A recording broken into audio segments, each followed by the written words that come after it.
क्या कहलाएगा?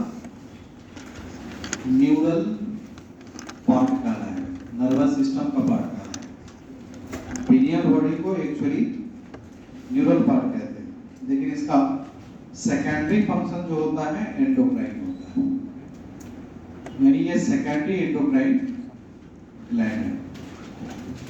तो प्राइमरी फंक्शन होगा न्यूरल न्यूक्लियस, सेकेंडरी फंक्शन होगा एम्बर कोऑर्डिनेशन। तो एक्चुअली यहाँ पे एंडोक्राइन एक्टिविटीज भी देता है, तो ऐसे केस में ये एंडोक्राइन फीचर इसका कैसा होता है। लेकिन हम चूंकि न्यूरल पार्ट का भी स्टडी इसमें कर रहे हैं, तो इस आधार पे इसके कैरेक्टर कैसा देखा जाएगा।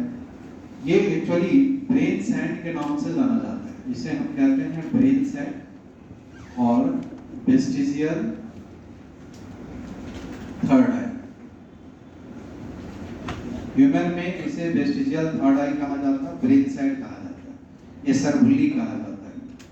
ये एक प्रकार से कैल्शियम कार्बोनेट एंड फॉस्फेट का डिपोजिशन शो कर देता है जब एज चेंज करता है। एज के साथ इसमें मॉडिफिकेशन आता है, तो जो ग्लैंडुलर पोर्शन है वो कार्बोनेट में फॉस्फेट में कन्वर्ट कर जाता है। तो इस तरह से ब्रेन सैंड के नाम से ये जाना जाता है, क्योंकि इसमें सैंड, कैल्शियम कार्बोनेट, फॉस्फेट ऐसे कंपोनेंट पैक हो जाता है जब ओल्ड एज कंडीशन आएगा। तो वेस्टिजियल थर्ड आई के रूप में रिप्रेजेंट किया जाता है।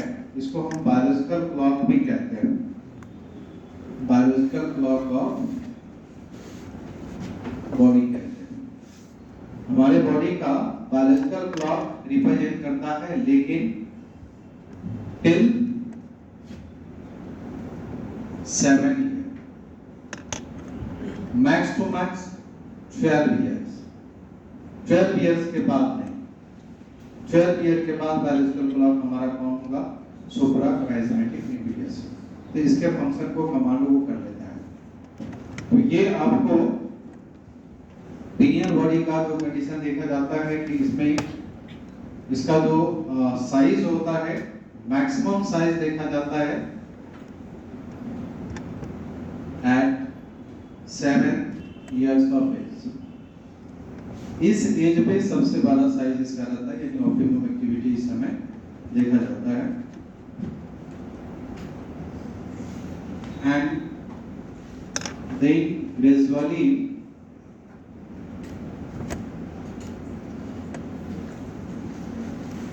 atrophies onward 12 years of age।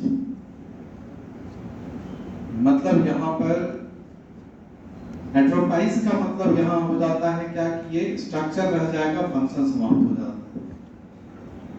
तो यहाँ पे जैसे थाइमस में इसमें अंतर है कि थाइमस में स्ट्रक्चर फंक्शन दोनों रिड्यूस होता है, इसमें स्ट्रक्चर रह जाता, फंक्शन समाप्त हो जाता है। स्ट्रक्चर भर जाता है, ग्लैंडुलर पोर्शन रिप्लेस कर जाता है सैंड से, मतलब कैल्शियम कार्बोनेट एंड फॉस्फेट के द्वारा रिप्लेस हो जाता है। तो इसलिए हम इसके लिए टर्म यूज कर देते हैं एट्रोफाइज। तो यहाँ पर ये मैक्सिमम फंक्शन इस स्टेज में रहेगा और ग्रेजुअली इसके बाद ये साइज डिक्रीज कर जाता है। तो इस तरह का केस रिप्रेजेंट करता है और ये पाया जाता है। आपको इसमें कैरेक्टरिस्टिक फीचर अगर कहेंगे तो ये कैरेक्टराइज्ड होता है with pineal cells. Pineal cells जिसे आप पिनियलोसाइट्स भी कह सकते हो। पिनियलोसाइट्स ये न्यूरॉन है, पिनियल सेल्स जो है एक्चुअली न्यूरॉन है, ठीक है। ये ऐसा न्यूरॉन है जो ड्यूअल फंक्शन देने का काम करता है, सेक्रीशन और एक्साइटेशन दोनों तरह का काम करता है। मींस एक्साइटेटरी एंड न्यूरोसेक्रेटरी दोनों का प्रॉपर्टी शो करने वाला जो न्यूरॉन होता है, इसी को कहते हैं पिनियलोसाइट्स। समझ गए?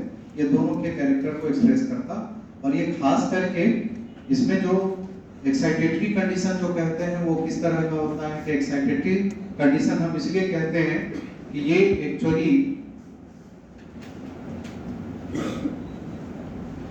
आपको सेक्रीट करता है टू बायोजेनिक हार्मोन। दो बायोजेनिक हार्मोन को प्रोड्यूस करता है। तो ये प्रोडक्शन करना मतलब क्या हुआ, न्यूरो सेक्रेटरी फीचर हो गया। और ये फोटो रिसेप्टर का काम करता है।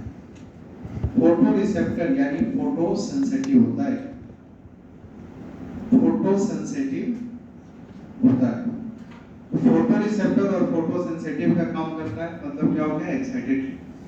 तो सेक्रेटरी है, एक्साइटेटरी, दोनों तरह के फीचर इसमें प्रेजेंट होता है। तो ये स्पेशल टाइप का फॉर्म न्यूरॉन का शो करता है, यानी modified form of neuron represent करता है। तो न्यूरॉन का ही एक स्पेशल केस है पिनियन सेल्स और पिनियलोसाइट्स, समझ गया, जिसमें दोनों तरह के कैरेक्टर देखा जाता है। अब यहाँ पे जो हम लोग कहते हैं कि ये बायोजेनिक हार्मोन जो प्रोड्यूस करता है, वो बायोजेनिक हार्मोन क्या है? दो बायोजेनिक हार्मोन जो इससे प्रोड्यूस होता है, ये है मेलाटोनिन, ठीक है। एक्चुअली डायरेक्ट फॉर्म में मेलाटोनिन प्रोड्यूस करता, चूंकि न्यूरॉन है तो ये नेचर है कि इसका दूसरा फॉर्म भी प्रोड्यूस करेगा। वो दूसरा फॉर्म होता है सेरोटोनिन, ठीक है। मेलाटोनिन है, सेरोटोनिन दोनों का प्रोडक्शन करता, लेकिन मेलाटोनिन जो होता है वो सेरोटोनिन में कन्वर्ट करता है। मेलाटोनिन सेरोटोनिन में भी अल्टीमेटली कन्वर्ट हो जाएगा। मेलाटोनिन का ज्यादा कंसंट्रेशन होगा तो ट्रांसफॉर्म हो जाएगा किसमें, सेरोटोनिन। लेकिन सेरोटोनिन डायरेक्ट भी प्रोड्यूस करने का काम करता है। अब ऐसे सिचुएशन में मेलाटोनिन सेरोटोनिन जो भी है, ये जो फैक्टर होगा वो एक प्रकार से न्यूरोट्रांसमीटर के रूप में काम करता है। तो हम इस तरह से कह सकते हैं कि ये बायोजेनिक एमाइन जो ये प्रोड्यूस करता, वो एक्चुअली क्या है, एक प्रकार का न्यूरोट्रांसमीटर है। आप ये कह सकते हो कि जो पिनियन बॉडी है वो प्रोडक्शन करता है क्या चीज को, न्यूरोट्रांसमीटर को। और ये दो तरह का न्यूरोट्रांसमीटर है, कौन, मेलाटोनिन है। इसलिए न्यूरोट्रांसमीटर होने के कारण ये एक प्रकार का न्यूरोमॉड्यूलेशन का कंडीशन शो करता है। सिग्नल को चेंज करने की एबिलिटी इसमें देखा जाता है। फीचर इसका जो होता है वो सिग्नल मॉडिफिकेशन के केस को रिप्रेजेंट करता है। तो इस प्रकार से आप ये कह सकते हैं कि न्यूरल मॉड्यूलेशन, ये सिग्नल मॉड्यूलेशन का, इसमें कह सकते हो न्यूरो सिग्नल मॉड्यूलेशन की फीचर प्रेजेंट होता है पिनियन बॉडी में due to melatonin and serotonin, यानी दिस स्पेसिफिक न्यूरोट्रांसमीटर के कारण। हर न्यूरोट्रांसमीटर सिग्नल देता है, ये न्यूरोट्रांसमीटर सिग्नल को चेंज करता है, मॉडिफाई करता है। तो इसलिए एक प्रकार से न्यूरो सिग्नल मॉड्यूलेशन में इन्वॉल्व होता है और वो मॉड्यूलेशन करके इस तरह का एक्टिविटी देने का काम करेगा। जैसे अब यहाँ पर देखिए कि जब मेलाटोनिन है, ये एक्चुअली इसके जो सेक्रेशन देखा जाता है वो सेक्रेशन डिपेंड करता है आपको डिफरेंट कंडीशन पे। इसका जो सेक्रेशन होगा directly proportional to meal intake होता है। अगर आपने मील इनटेक किया तो इसका सेक्रेशन बढ़ जाएगा, सेक्रेशन बढ़ जाएगा, बॉडी ड्रॉजी होना चालू हो जाता है, यानी ये स्लीपिंग देना चालू कर देगा। तो ऐसे कंडीशन में जो आपको खाना लेने के बाद आपको ड्रॉजी फील होता है, यानी स्लीपिंग इंड्यूस होता है, तो उसका कारण है कि मेलाटोनिन का प्रोडक्शन ज्यादा होता है। और मेलाटोनिन आपका गोनैड एक्चुअली चूंकि डे टाइम में काम ज्यादा करता है, एक्टिव ज्यादा रहता है, तो इसका यूज होता नहीं, तो ये कन्वर्ट कर जाता है सेरोटोनिन में, और सेरोटोनिन जो होता है स्लीपिंग इंड्यूस कर देता है।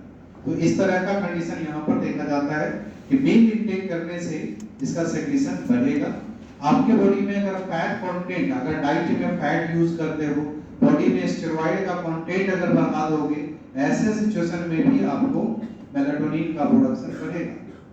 तो लिपिड कंटेंट जो होता है कहीं ना कहीं, अब जैसे कहोगे कि जितने ओबेसिटी वाले लोग होते हैं, फैटी लोग होते हैं, वो सारे कंपैरेटिवली स्लो होता चला जाता है। क्यों स्लो होता चला जाता है? क्योंकि यहाँ मेलाटोनिन का प्रोडक्शन बढ़ता जाएगा, ज्यादा से ज्यादा सेरोटोनिन में कन्वर्ट होता रहेगा और सेरोटोनिन उसके बॉडी को स्लो डाउन करता जाएगा, ड्रॉजी करता चला जाएगा, लेस एफिशिएंट करता चला जाएगा। इसलिए फैट कंटेंट जो होता है हमारे डाइट में बहुत ज्यादा नहीं होना चाहिए, बॉडी में स्टेरॉइड का कंटेंट इंक्रीज नहीं करना चाहिए। ये आपको डे लेंथ के ऊपर भी डिपेंड करता है। डे लेंथ जो होता है उसके ऊपर डिपेंड करता है, जितना ज्यादा लॉन्ग डे लेंथ होगा इसका सेक्रेशन उतना कम होगा, समझ गए? यानी डे लेंथ के ऊपर डिपेंड करने का मतलब क्या है? हमने क्या बोला है? Photo sensitive. और लाइट जो होता है रात में आता है। क्लियर है कि जिस समय तक लाइट रहेगा उसी पर इसका प्रोडक्शन होगा। तो डे लेंथ का मतलब यहाँ पर हो गया क्लियर कि ये लाइट इंटेंसिटी के ऊपर डिपेंड करता है। लाइट इंटेंसिटी के ऊपर आपको मेलाटोनिन का प्रोडक्शन डिपेंड करता है। तो इसीलिए जितना ज्यादा लाइट का इंडक्शन होगा मेलाटोनिन का प्रोडक्शन उतना कम होता है। इसलिए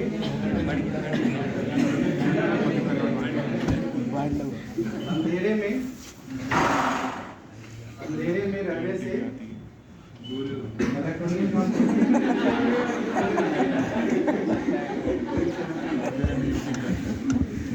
इसलिए यहाँ पर ध्यान रखना है कि लाइट का प्रोडक्शन, लाइट अगर ज़्यादा होगा तो इसका प्रोडक्शन घट जाएगा। इसलिए डे एक्टिविटी जो होता है हमेशा वर्क करने के लिए होता है। कहते हैं ना कि क्यों रात में आदमी काम क्यों नहीं करता? डे में तो कहते हैं ना कि रात भर शांति से पढ़ते हैं, दिन में सोते हैं। तो ये जो ऐसा सिचुएशन है, क्यों इंसान रात में ही काम, क्यों शांति मिलता है तो रात में ही काम करना चाहिए, दिन में क्यों नहीं करता? तो रीजन यहाँ पर यही है कि आप चाहते हो कि रात में शांति से हम काम करें, काम तो करेंगे, बड़ा पीसफुल होता है, लेकिन आपकी बॉडी की एफिशिएंसी, माइंड की एफिशिएंसी क्या हो जाएगा? कम। यानी आपको लगेगा हम काम कर रहे हैं, लेकिन बॉडी यानी ब्रेन उसको रिकॉर्ड में लेता नहीं है और सपोर्ट भी नहीं करता है।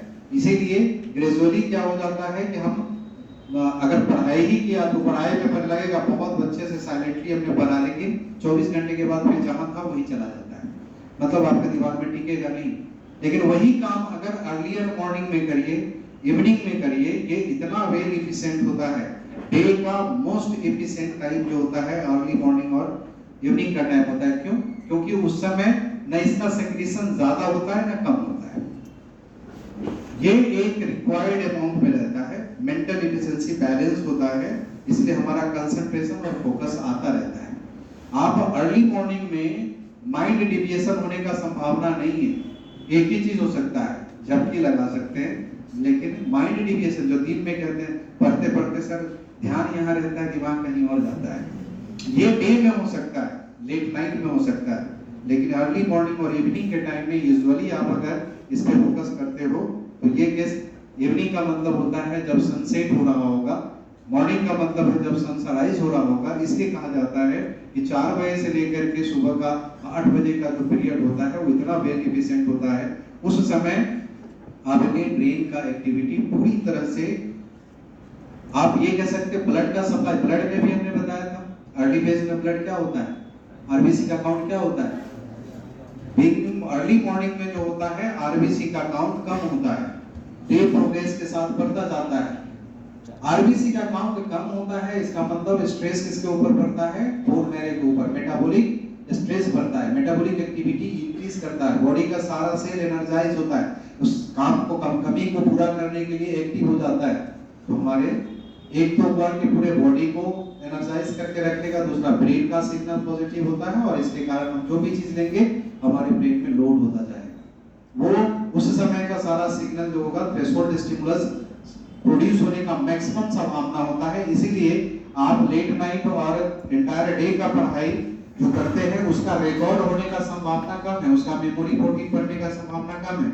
लेकिन अर्ली मॉर्निंग और इवनिंग का जो जितना भी रीडिंग करते हैं, ये 4 घंटे सुबह 4 घंटे शाम का ये रिकॉर्ड जो होता है वो इतना ज्यादा पॉसिबिलिटी है कि 80 to 90% चांस है कि उसका मेमोरी प्रोटीन रिकॉर्ड में आएगा ही बनेगा, क्योंकि थ्रेशोल्ड रेंज वहां कम इंटेंसिटी पे भी थ्रेशोल्ड अपडेट हो जाता है क्योंकि फ्रेश रहता है।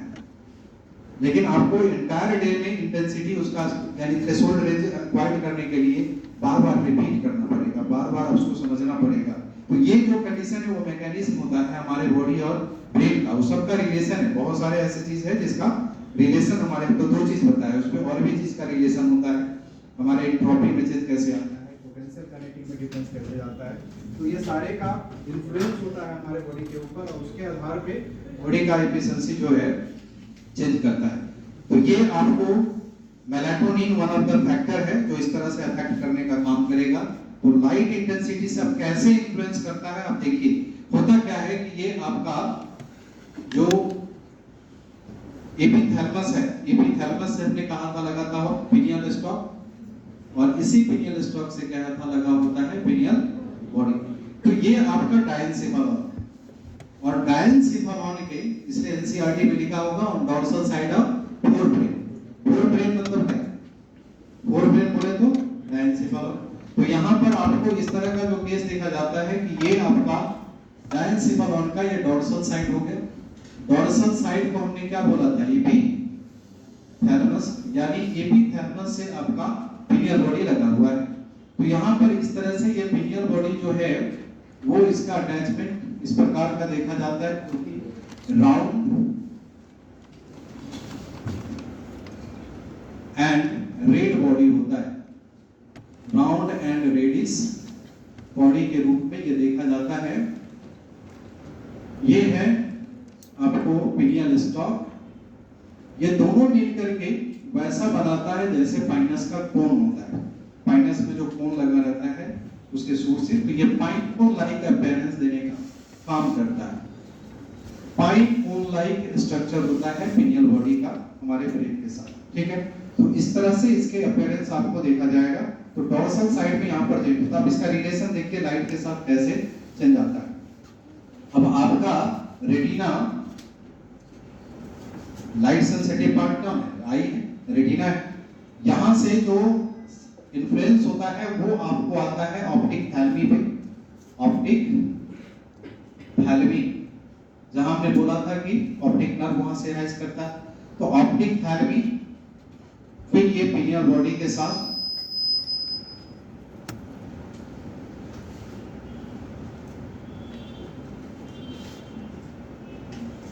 पिनियल बॉडी के साथ ये कनेक्ट करेगा, और ये पिनियल बॉडी से आपको प्रोड्यूस होता है मेलाटोनिन। अब ये मेलाटोनिन का जो सेक्रीशन है ये बढ़ेगा या घटेगा उस आधार पे देखा जाता है। जैसे क्वेश्चन आया है आपको कि ब्लाइंड गर्ल जो है समय से पहले मैच्योर हो जाती है कंपेयर टू नॉर्मल। क्वेश्चन ये आया है, इसका मतलब ब्लाइंड गर्ल की केस पे क्वेश्चन आया, इसका मतलब सिर्फ गर्ल के लिए नहीं है, ये किसी के लिए होगा, ठीक है।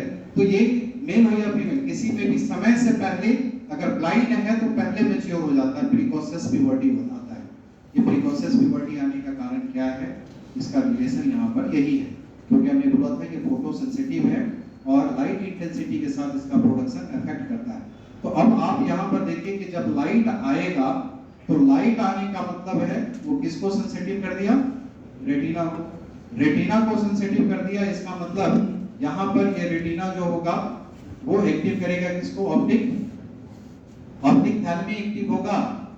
तो इसका मतलब ये ऑप्टिक थैलेमी जो होगा वो जैसे एक्टिव होगा तो ये इनएक्टिव कर देगा इन पिनियल बॉडी को।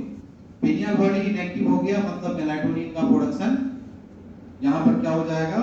डिक्रीज कर जाएगा। मतलब ये लाइट अगर होता है तो लाइट के इन्फ्लुएंस से सेक्रीशन मेलाटोनिन का क्या कर जाएगा?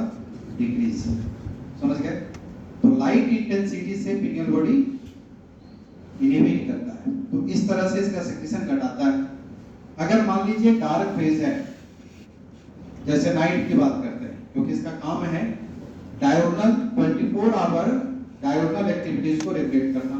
मतलब sleep wake cycle, sleep wake cycle मतलब वेक का पीरियड हो गया डे, स्लीप का मतलब हो गया नाइट। ये डे नाइट साइकिल को रेगुलेट करने का काम करता। तो डे करने का मतलब लाइट, नाइट करने का मतलब है डार्क। ये ऐसे कंडीशन अगर होगा तो इसका मतलब क्या है?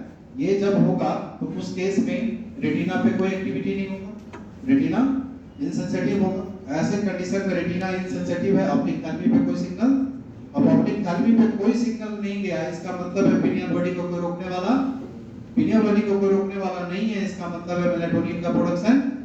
अब ये ऐसे कंडीशन में मेलाटोनिन का प्रोडक्शन जो होता है वो इंक्रीज करता चला जाता है, बढ़ता चला जाता है। जब डार्क फेज होगा तो इसका प्रोडक्शन क्या होगा? बढ़ेगा। और ये जब बढ़ता जाता है तो कंटिन्यू बढ़ता चला जाता है।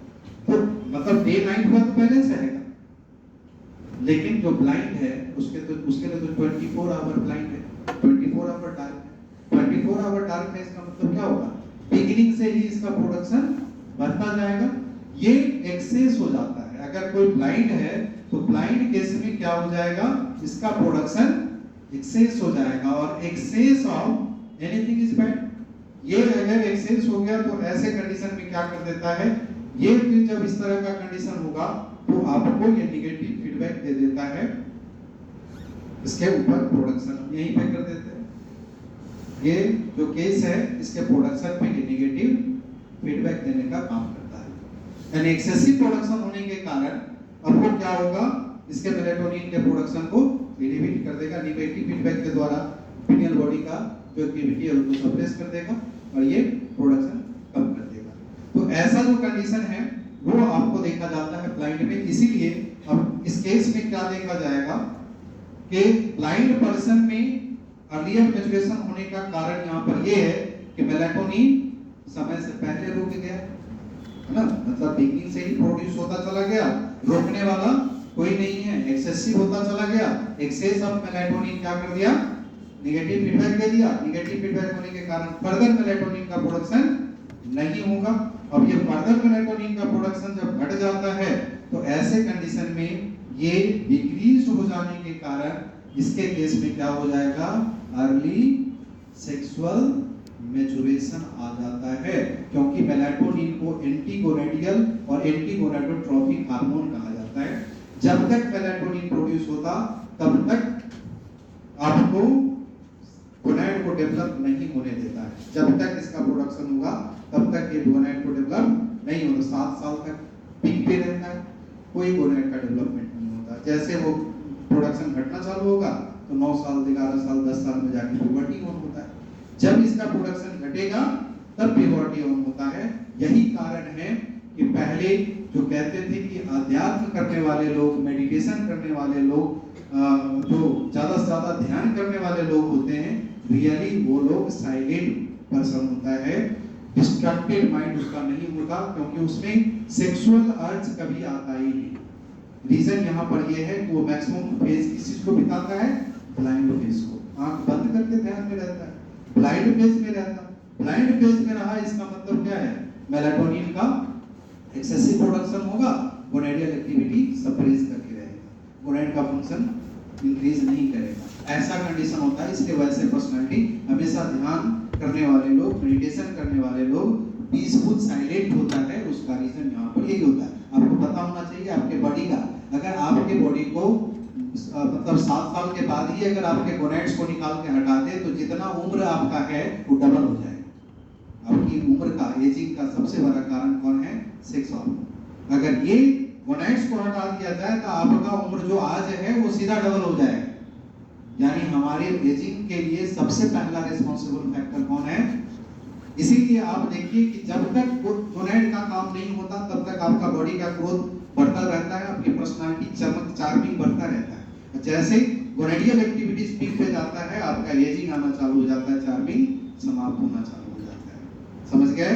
तो रीजन यही है कि अगर इस तरह का जो कंडीशन है, पहले के लोग इस बात को जानते थे, तो ऐसे में अपने आप को लंबे समय तक सरवाइव करने के लिए, अपने स्ट्रेंथ को बढ़ाने के लिए ये ऐसे चीजों को काम करते थे कि यहाँ पर इस प्रकार का मेलेटोनिन के प्रोडक्शन को रेगुलेट करना, अरेस्ट करना, ये इसका पर्पस हुआ करता है। समझ गए? तो ये आपका रीजन है कि अगर ब्लाइंड में, किसी भी ब्लाइंड पर्सन में अगर अर्ली सेक्सुअल मैच्योरेशन होता है, वो क्यों होता है, समझ में आया? तो ये इसका रेगुलेशन का मैकेनिज्म होता है, इस तरह से करेक्शन होने के कारण।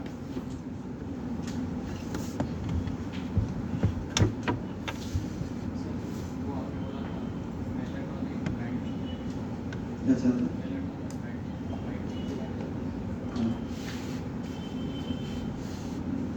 देखते हैं।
मैंने बता दिया।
कौन सा डायगोन सर्केडियन पता है?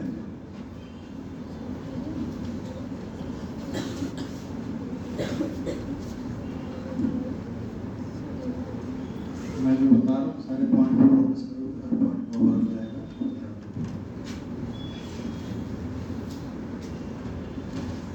मैं खुद फिल्टर करके लिखता हूँ क्या लिखना है क्या छोड़ना है, दिमाग में बात को पहले लिख देते हैं।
एनसीईआरटी में एक लाइन लिखा होगा, इम्यून रिस्पॉन्स घटता है, ओल्ड एज में इम्यून रिस्पॉन्स घट जाता है। उसी रीजन को हम बता रहे हैं कि रटने के बजाय इसको समझ गए तो बस आपको हमेशा से ये रीजन दिमाग में रह जाएगा। वो लाइन याद रखने की जरूरत नहीं है कि क्यों आपका डिफरेंस घटता है या बढ़ता है।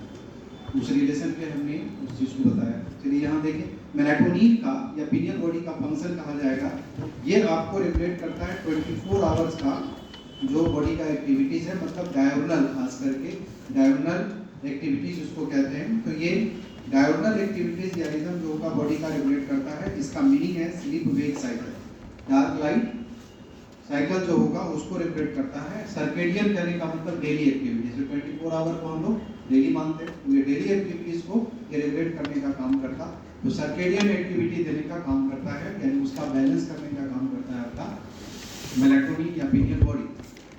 ये इन्फ्लुएंस करता है आपके बॉडी का, जैसे metabolism, menstrual cycle, temperature, pigmentation, defence capability जो होगा आपकी बॉडी का, उसको मेंटेन करने का काम करता है। तो ये बॉडी के इन सारे पोर्शन को इन्फ्लुएंस करने का काम करता है। ये ऐसा आपको एनसीईआरटी में दो अलग-अलग सेंटेंस में करके लिखा होगा, तो वो आपको यहाँ पर यही है कि ओवरऑल इसका इन्फ्लुएंस मेटाबॉलिज्म के ऊपर भी होता है, मेंस्ट्रुअल साइकिल के ऊपर भी होता है, बॉडी टेम्परेचर पे भी होगा, स्किन के कलर पे भी होगा और आपके डिफेंस सिस्टम पे भी देखा जाता है, इम्यूनिटी पे भी इसका इफेक्ट होता है।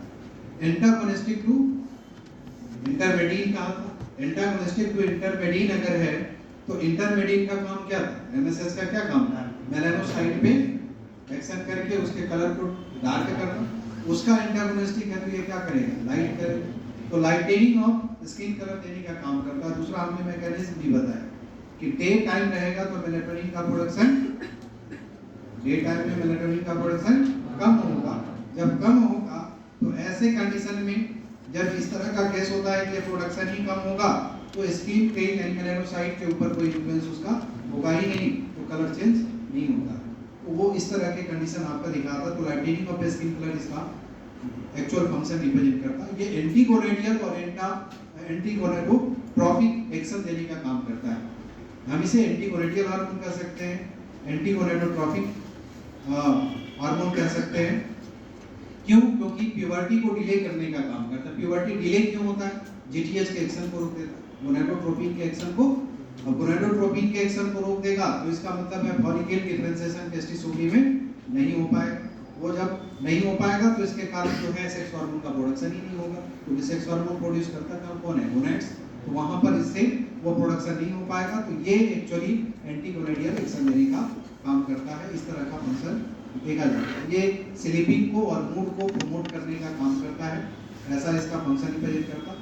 ये हमारे केस में सर्केडियन एक्टिविटीज देता है, लेकिन नॉन प्राइमेट्स में सर्केनुअल एक्टिविटीज देने का काम करता है। सर्केनुअल कहने का मतलब हुआ उसमें स्ट्रेस साइकिल का रेगुलेशन, सीजनल रेगुलेशन जो है, सीजनल एक्टिविटीज जो भी होगा उसका मेंटेनेंस में भी ये इन्वॉल्व होता है, उसके रेगुलेशन में भी पार्टिसिपेट करता है। तो जो भी सीजनल एक्टिविटीज हो गया उसको कह दिया सर्केनुअल, जो डेली एक्टिविटीज हो गया सर्केडियन।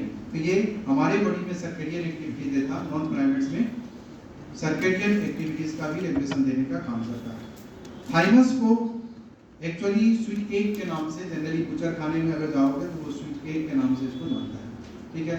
तो ये आपको थाइमस को स्वीट केक कहा जाता। ये आपका, जैसे हमने पिनियल बॉडी में बोला था कि प्राइमरी न्यूरल पार्ट है, उसी तरह से ये प्राइमरी क्या कहलाएगा, लिम्फॉइड ऑर्गन, और सेकेंडरी एंडोक्राइन ग्लैंड के फॉर्म में इसको हम रिप्रेजेंट करते हैं। तो एक्चुअली लिम्फॉइड ऑर्गन है जो इम्यून सिस्टम में पार्टिसिपेट या एंडोक्राइन रेगुलेशन में इन्वॉल्व होता है, इम्यूनोलॉजिकल रेगुलेशन में इन्वॉल्व होता है। ये है लोब स्ट्रक्चर। ये लोब स्ट्रक्चर रिप्रेजेंट करता है जो दो लंग्स के बीच में आपको स्टर्नम के नीचे पाया जाता है। तो स्टर्नम के नीचे दो लंग्स के बीच में और वेंट्रल साइड ऑफ ऑर्टा, उसमें इस पोजीशन पे इसका लोकेशन शो करेगा, ठीक है। तो ये इसका पोजीशन है।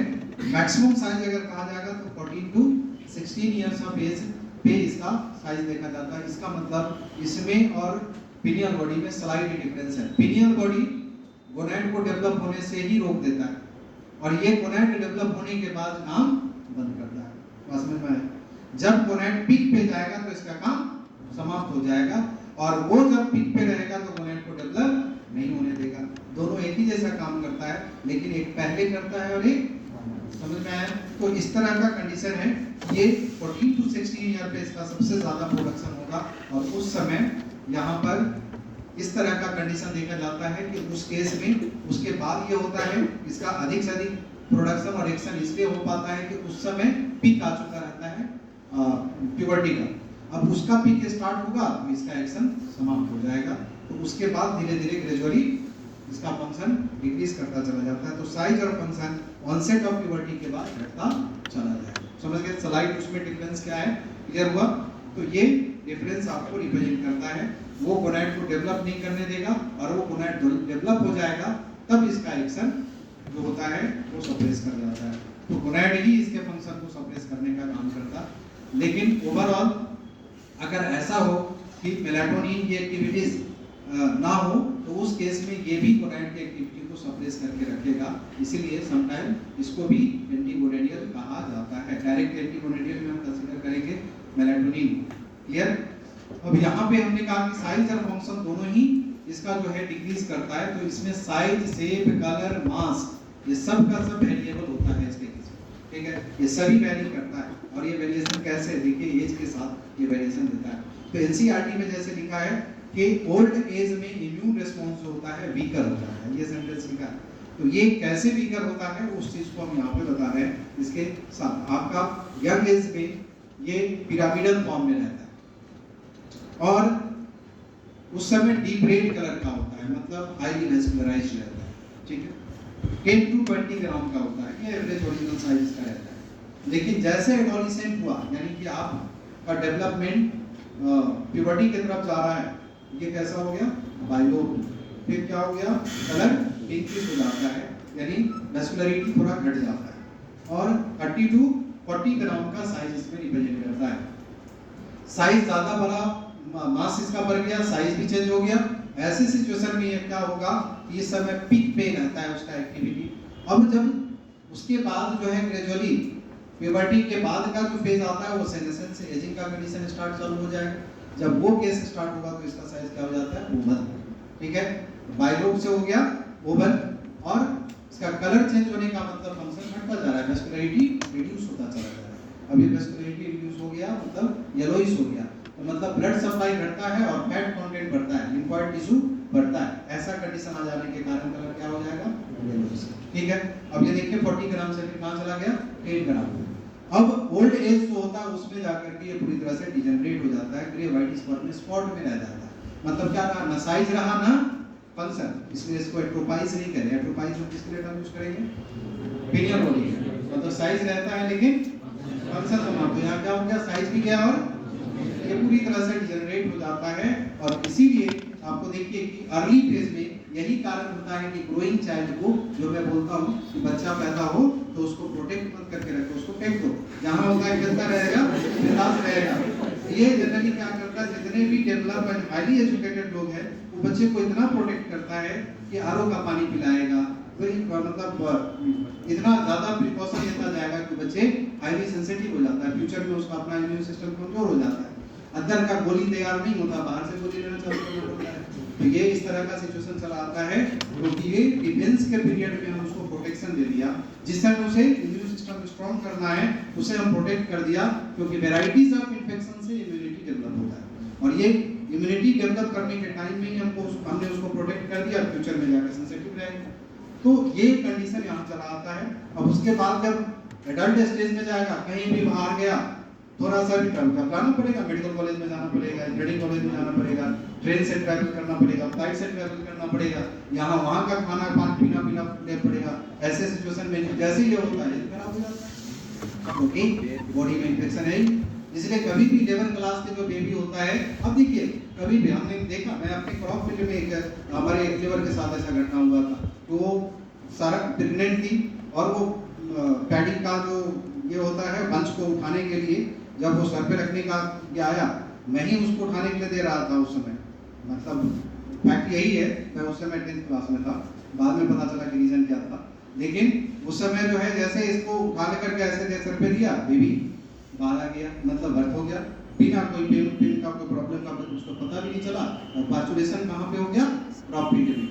अब वो देखो क्रॉप फील्ड में पार्चुलेशन होने के बाद 6 दिन प्रिकॉशन रखा, 6 दिन के बाद 7वें दिन से फिर से खेत में काम करना चालू कर दिया, और बेबी को लाकर के क्या खेत में ही ऐसे बिछा करके रख दिया, और वैसे जो है वो खेल रहा है, ठीक है। और उस समय जो है वो ऐसे चल रहा है, वो बिंदास वैसे ही बाहर में रह करके वो अपना काम कर रही है, बच्चा खेल रहा है, मीटिंग चल रहा है, उसका बच्चा पूरा स्ट्रॉन्ग, उसके बड़ी पर्सनालिटी को देख के अभी वो हमसे बड़ा हो चुका है। अब वो ऐसे सिचुएशन में अब उसको देखें तो उस पर्सनालिटी को देख करके लगता है कितना स्ट्रेंथ है, उसको उसके जैसा है। हमारे बॉडी में स्ट्रेंथ नहीं होगा, ये क्यों ऐसा होगा? कभी कोई बीमारी नहीं होता, एक्सपोजर उसके बॉडी में हर तरह का होता है, इसलिए ऐसा होता है। लेकिन आप लोग जितना ज्यादा प्रिकॉशन और देखिए, अगर जो एजुकेटेड और पैसे वाले लोग हैं, डॉक्टर भी उसको वैसे ही बताए, वो गाइड भी वैसे ही देगा। देखो ये 5वें महीने आया, देखो ज्यादा फिजिकल काम मत करवाना, सीढ़ी पे मत जाने देना, ज्यादा ऊपर नीचे करना होगा वो काम आप कर देना, मतलब ऐसे इस तरह का इंस्ट्रक्शन देना कारण देना पड़ता है। इंप्रेशन डॉक्टर को इंप्रेशन कम्युनिटी मेडिसिन में पढ़ाया जाएगा क्या? सही बात है, आप जाओगे जो तो कम्युनिटी मेडिसिन में ये सिखाया जाता है, वो चीज का ट्रेनिंग मिलता है कि आपको क्या करना है, कैसे करना है, जो सामने वाला पेशेंट आपसे इन्फ्लुएंस होगा, वो ऐसे चीजों को बताया जाता है। तो यहाँ पर यही जो डिफेंस कैपेबिलिटी की जो कंडीशन है, वो डिफेंस कैपेबिलिटी, इम्यून रिस्पॉन्स, ये आपको घटता चला जाता है। इसलिए बाद में जाकर के बाबा रामदेव के चक्कर में मत पड़िए, कोई फायदा होने वाला नहीं है। जब जिस समय जरूरत है उस समय का जरूरी होता है, उसको डेवलप, समझ गए? ओल्ड एज में इम्यून सिस्टम कमजोर होने का कारण यहाँ पर ये होता है कि इसका प्रोडक्शन नहीं होता।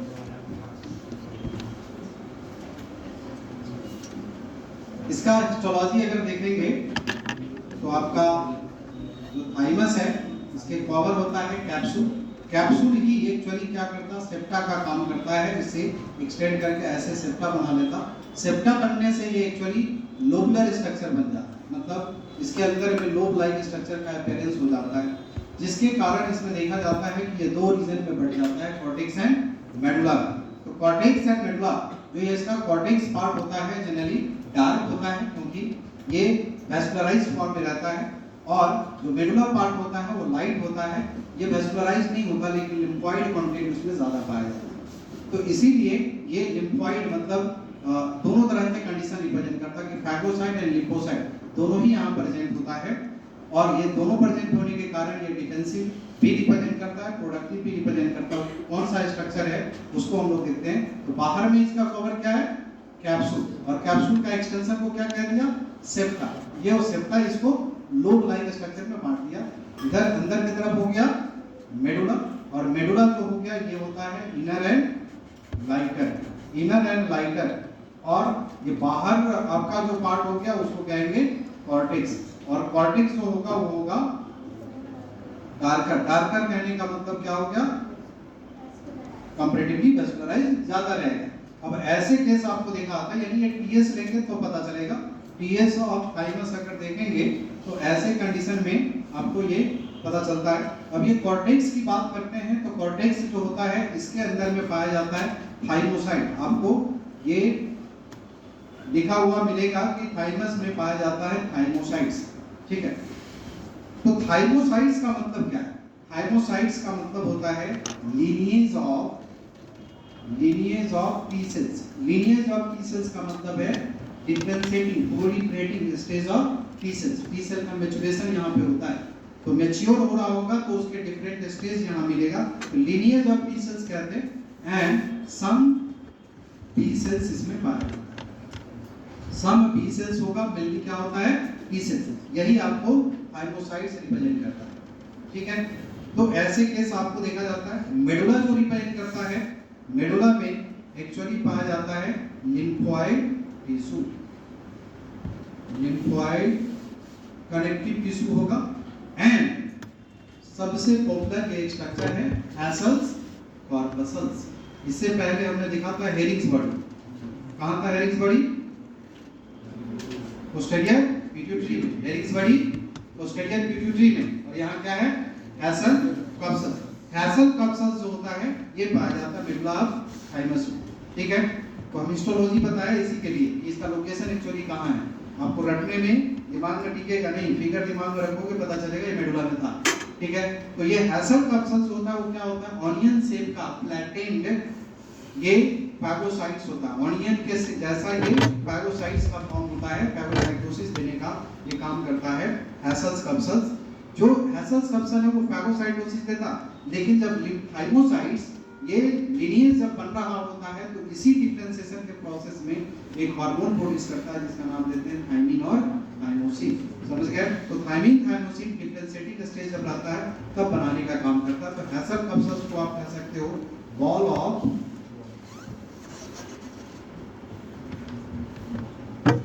phagocytes of onion shaped flattened epithelial cells। बताओ ये प्रोफेशनल फैगोसाइट है या नॉन प्रोफेशनल? इसको कौन सा फैगोसाइट्स कहेंगे? नॉन प्रोफेशनल फैगोसाइट कहेंगे, क्योंकि इपीथेलियल सेल्स है। एपिथेलियल सेल फैगोसाइटोसिस जब करता है तो उसको हम कहते हैं नॉन प्रोफेशनल फैगोसाइट। ये न्यूट्रोफिल्स या मोनोसाइट नहीं है। तो एपिथेलियल सेल है जो फैगोसाइटोसिस देता है, और ये ऑनियन शेप का फ्लैटेंड एपिथेलियल सेल्स का फॉर्म है। इसी से बना हुआ ये बॉल लाइक मास होता है जिसको कहते हैं हैसल कप्सल्स। ठीक है। तो यहाँ पर ये इस प्रकार का थाइमोसाइट जो होता है वो प्रोड्यूस करता है डिफरेंशिएटिंग स्टेज में, प्रोड्यूसिंग पेप्टाइड हार्मोन। इस पेप्टाइड हार्मोन को कहते हैं थाइमोसिन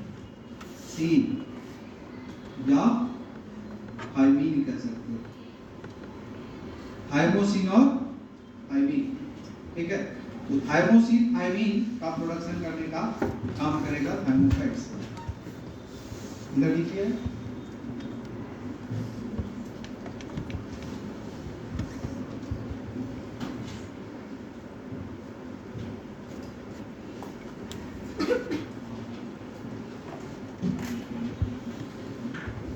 फंक्शन ऑफ थाइमोसिन है या थाइमस है। थाइमोसिन और थायमीन का जो फंक्शन होगा या थाइमस का फंक्शन, तीन मेन फंक्शन है। ये रोल प्ले करने का काम करता है in differentiation of T cells, T cell differentiation में। और टी सेल डिफरेंशिएशन देने का मतलब हो गया, ये काम करता है एक्चुअली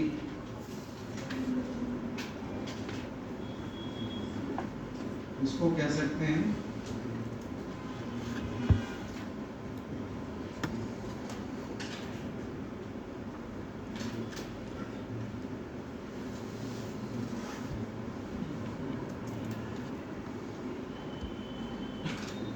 ट्रेनिंग, इसको और ट्रेन कर सकते हैं training school of T sales. आसन कहते हैं, ट्रेनिंग स्कूल कहते हैं टी सेल्स। और ये प्रोवाइड करेगा CMR, cell mediated immunity. T cell का मैच्योरेशन देने का काम किया, डिफरेंशिएशन दिया, इसीलिए ये सेल मेडिएटेड इम्यूनिटी को प्रोवाइड करने का काम करता है। ये प्रोमोट करता है antibody production from B cells. B cell से एंटीबॉडी प्रोडक्शन देने का काम करता है। इस कारण से कह सकते हैं एक्चुअली होना चाहिए हेल्प, लेकिन एनसीईआरटी लिखा होगा provide antibody mediated immunity. Actually ये हेल्प करता है, प्रोवाइड नहीं करता है। सेलुलर इम्यूनिटी इसका फंक्शन है। थाइमस का फंक्शन सेलुलर इम्यूनिटी है, ह्यूमरल इम्यूनिटी किसका फंक्शन है? बोन मैरो का। समझ में आया? तो यहाँ पर ये डिफरेंस है, लेकिन एनसीईआरटी में दोनों जगह प्रोवाइड लिखा है, यानी दोनों को फंक्शन दे दिया है। तो क्वेश्चन इसमें आया हुआ है, इसलिए मैं इसको डिफरेंशिएट करके बता रहा हूँ कि ये दिमाग में रखो कि पीवाईक्यू में क्वेश्चन मिलेगा। ये इसमें हेल्प करता है और सेलुलर में डेवलप करता है। सेलुलर इसका फंक्शन होगा ये इसके लिए सपोर्टिंग होगा। तो इस तरह का फंक्शन होता है। लेकिन अभी का एनसीईआरटी का सेंटेंस अगर लिखा हुआ मिले तो प्रोवाइड करके लिखा रहेगा तो अच्छा उसमें कर सकते हैं।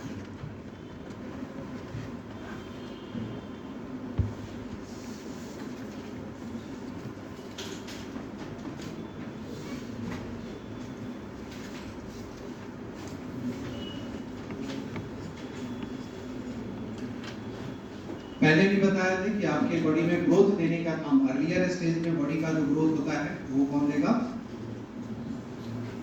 थाइमोसिन। ग्रोथ हार्मोन के साथ साथ थाइमोसिन जो होता है बॉडी का ग्रोथ भी देने का काम करता है। तो अर्लियर फेज में थाइमोसिन ग्रोथ में भी पार्टिसिपेट करता है। तो ये दो फंक्शन तो एनसीईआरटी में है। तीसरा ये एडिशनल आपको याद रखना है कि जैसे प्लांट में सेल डिवीजन को प्रमोट करने के लिए साइटोकाइनिन होता है, उसी तरह से एनिमल सेल में सेल डिवीजन को प्रमोट करने वाला हार्मोन पूछेगा तो क्या कहोगे? थाइमोसिन। समझ गए? यानी इसको आप एनालॉग कह सकते हो साइटोकाइनिन। तो इस तरह का फंक्शन ये देता है और ये अर्लियर फेज में इस प्रकार का काम करेगा। क्लियर?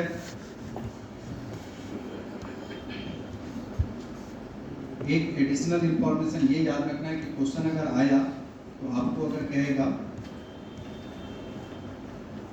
एंटी एजिंग और एंटी गोनेडियल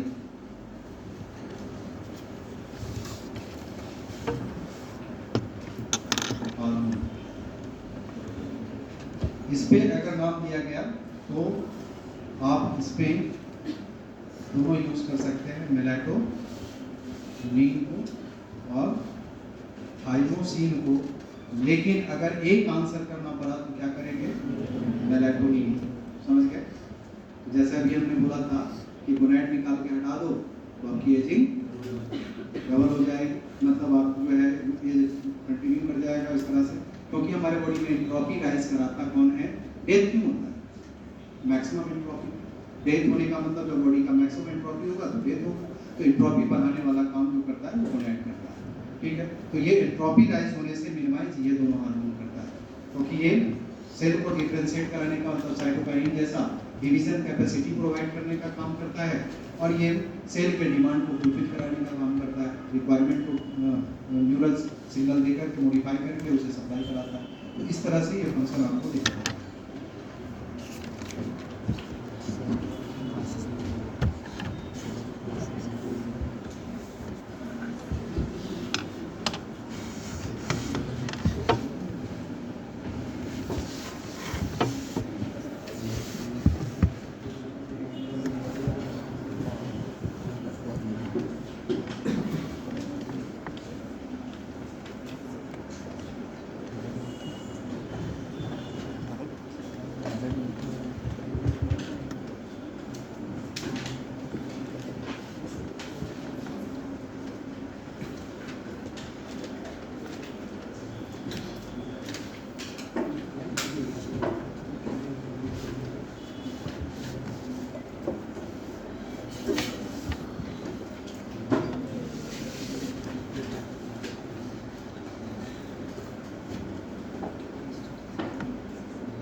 आपका थायराइड ये सबसे लार्जेस्ट एंडोक्राइन ग्लैंड है आपकी बॉडी का और हाईली वेस्कुलर होता है, जो बाइलोब्ड होगा, बटरफ्लाई शेप का अपीयरेंस देने का काम करता है। ठीक है, इसके अपीयरेंस बटरफ्लाई शेप का अपीयरेंस देता है, जो ट्रैकिया के दोनों तरफ है। ये ट्रैकिया है, यहाँ पर आप देख रहे हो कि ये पोर्शन ट्रैकिया कहलाता है। ट्रैकिया के दोनों साइड में ये रिप्रेजेंट करता है लोब ऑफ थायराइड। तो लोब ऑफ थायराइड ये आपको इस प्रकार से रिप्रेजेंट करता है। दो लोब को कनेक्ट करने का काम, ये एक फ्लैप होता है थिन कनेक्टिव टिश्यू का, उसको इस्थमस कहते हैं। ये हो गया इस्थमस, जो कहलाता thin flap of connective tissue connecting two lobes. ये दो लोब को कनेक्ट करने वाला कनेक्टिव टिश्यू का फ्लैप को कहते हैं इस्थमस। तो इस तरह से देखा जाता है ये पोर्शन वोकल रीजन होता है, लैरिंग्स का वोकल पोर्शन रिप्रेजेंट करेगा, जहां पर वोकल कॉर्ड का एग्जिस्टेंस देखा जाता है। ये है आपका गट एलिमेंट्री। जब डोर्सल व्यू देखेंगे, वेंट्रल व्यू देखेंगे तो इस तरह से ट्रैकिया के दोनों तरफ दिखेगा।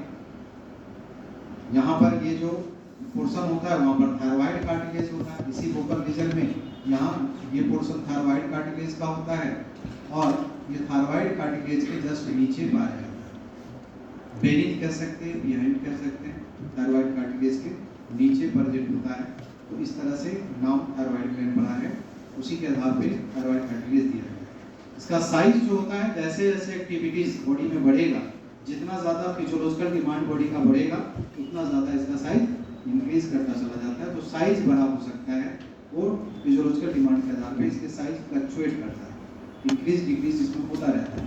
ठीक है, तो वैसा केस देखा जाता है। थायराइड के ग्लैंड का थायराइड का साइज अगर फंक्शन के लिए इनलार्ज होता है तो उसको हम हाइपरथायराइडिज्म नहीं कहते हैं, लेकिन एबनॉर्मल फंक्शन के लिए साइज अगर एक्सेसिव इनलार्ज करता जाएगा तब उसे कहते हैं हाइपरथायराइडिज्म का कंडीशन, जो हाइपर में भी हो सकता है, हाइपो में भी हो सकता है, दोनों के इसमें साइज बड़ा होता है।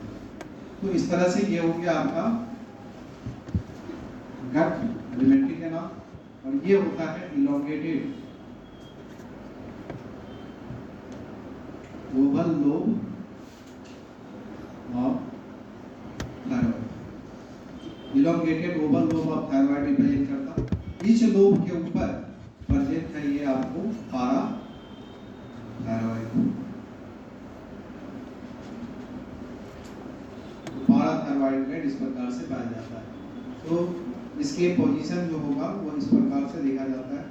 लोब का थायराइड का जो हिस्टोलॉजिकल कंडीशन है, हिस्टोलॉजी अगर देखेंगे तो हिस्टोलॉजी में ये रिप्रेजेंट करता कि इसके अंदर में आपको इच लोब जो होगा उसके अंदर में पाया जाता है थायराइड फॉलिकल्स, जो फॉलिकल्स स्ट्रोमा के अंदर इंक्लूडेड होता है। ठीक है, तो आगे हम हिस्टोलॉजी करते हैं।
अरे यार